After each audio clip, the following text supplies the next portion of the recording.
দীর্ঘদিন যাবৎ দুরারোগ্য ক্যান্সার রোগে আক্রান্ত শাহনাজ আক্তার। পরিবার থেকে চিকিৎসা করাতে করাতে এখন প্রায় হতাশ তার পরিবার। পাচ্ছে না এখন কারো সহযোগিতা, কারো সহমর্মিতা। বিছানায় পড়ে যেন জীবনের শেষ দিন অপেক্ষা করছে শাহনাজ। তবু বেঁচে থাকার স্বপ্নে বিভোর শাহনাজ। গত 28 সেপ্টেম্বর বিষয়টি নজর কাড়ে অধিকার বঞ্চিত শিশু ফাউন্ডেশনের সদস্যদের। তাই তার সবাই মিলে অধিকার বঞ্চিত শিশু ফাউন্ডেশনের ব্যানারে গর্ব মোরা সমাজসেবা, ঘরে ঘরে পৌঁছাবো মানব সেবা, এই স্লোগান মনে ধারণ করে চট্টগ্রাম অধিকার বঞ্চিত শিশু ফাউন্ডেশনের উদ্যোগে বন্দরটিলার রেইনবো মডেল স্কুলের সামনে দুরারোগ্য ক্যান্সার রোগে আক্রান্ত শাহনাজ আক্তারকে নগদ আর্থিক সহায়তা প্রদান করে। এ সময় উপস্থিত ছিলেন ফাউন্ডেশনের প্রতিষ্ঠাতা জান্নাতুল ফেরদৌস বৃষ্টি, মোহাম্মদ আব্দুল মোমেন উপদেষ্টা, সাংগঠনিক সম্পাদক ঝুমুর বিশ্বাস রুদ্র, শিক্ষা সম্পাদিকা কেয়া বিশ্বাস, তাসলিমা আক্তার, সহ শিক্ষা সম্পাদিকা মোহাম্মদ জনি, সদস্য প্রমুখ।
আমার মা বাবা নাই, আমার স্বামী নাই, আমার সন্তান নাই।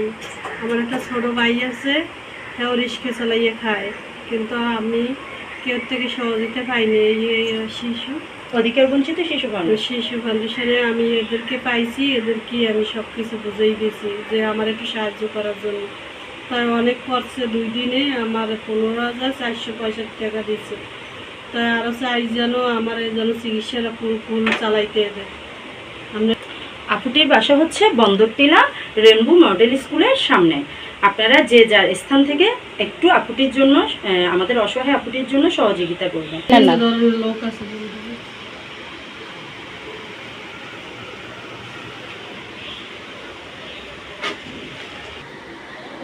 শুনেন, কান্না করলে